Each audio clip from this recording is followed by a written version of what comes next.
Hi, my name is Goecke. I'm here today to give you a speech on organ donating and inform you a little bit more about it and maybe get you to consider being an organ donor. I've done a lot of research on organ donating to give this speech to you today, and I also am an organ donor, so I have a little bit of background with it. And I got my license here to prove it, and it says yes, I am an organ donor on there. So 3 things I want to talk to you about today is the lives saved, how easy it is to become an organ donor, and finally the organs that are mostly needed. And first we'll start with the lives saved. Approximately there's 123,000 people out there needing an organ today, and that was found at webmd.com.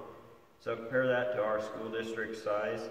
We got a little less than 1,000 people in our school, and figure that times 123. There's a lot of people who need an organ today. And there's around 22 people every day die needing an organ transplant. And that was found at the American Transplant Foundation. Compare that to a class size. That's about your same size of your class you sit in every day. So think of all your friends passing away because they are in need of an organ transplant.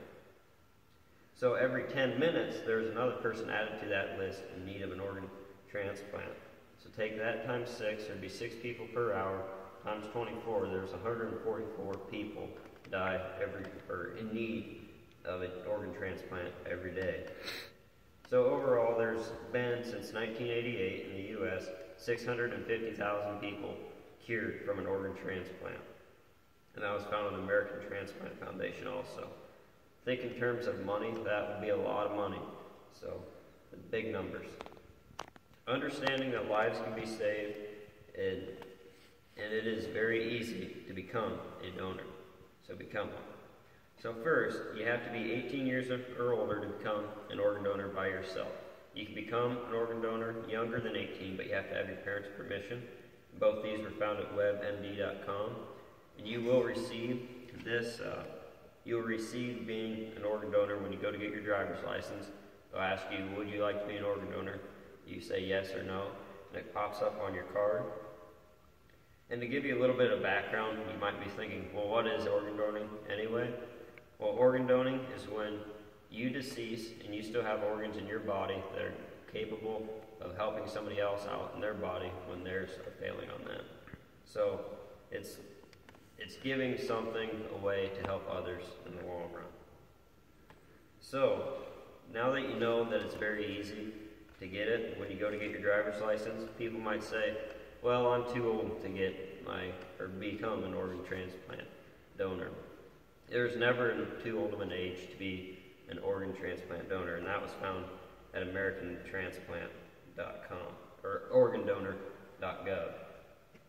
So since you know that helping people in need, here's how you get signed up to do it.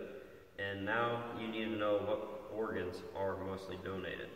Found at Donor Recovery, the website. The major organs used are the heart, the kidney, the liver, lungs, pancreas, and intestines.